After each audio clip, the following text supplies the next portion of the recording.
నరసాపురంలో చరిత్ర సృష్టించబడింది. 13,000 మంది గిరిజన బాలికలు సంప్రదాయ థింసా నృత్యాన్ని ఒకే వేదికపై ప్రదర్శించి గిన్నిస్ వరల్డ్ రికార్డును నెలకొల్పారు.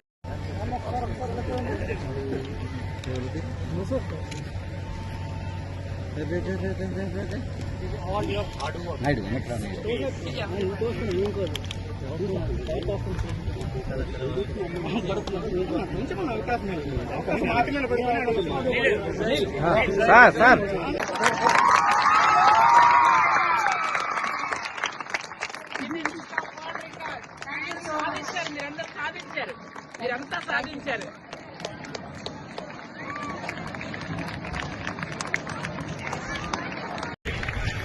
చాలా సంతోషంగా ఉందండి.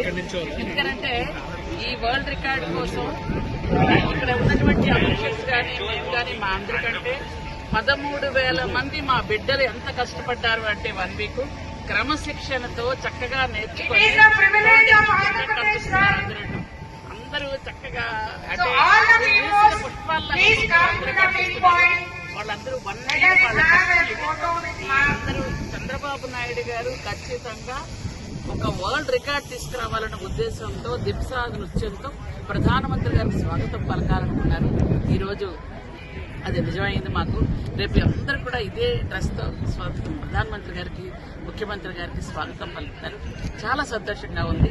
13,000 మంది పిల్లల్ని ఒక చోట కూర్చుని పెట్టి ఒక దగ్గర డాన్స్ చేయించడం అనేది చిన్న విషయం కాదు. అది ఎంతో కఠోరమైనటువంటి క్రమశిక్షణతో చేశారు. చాలా వీఆర్ ప్లస్ చాలా సంతోషం.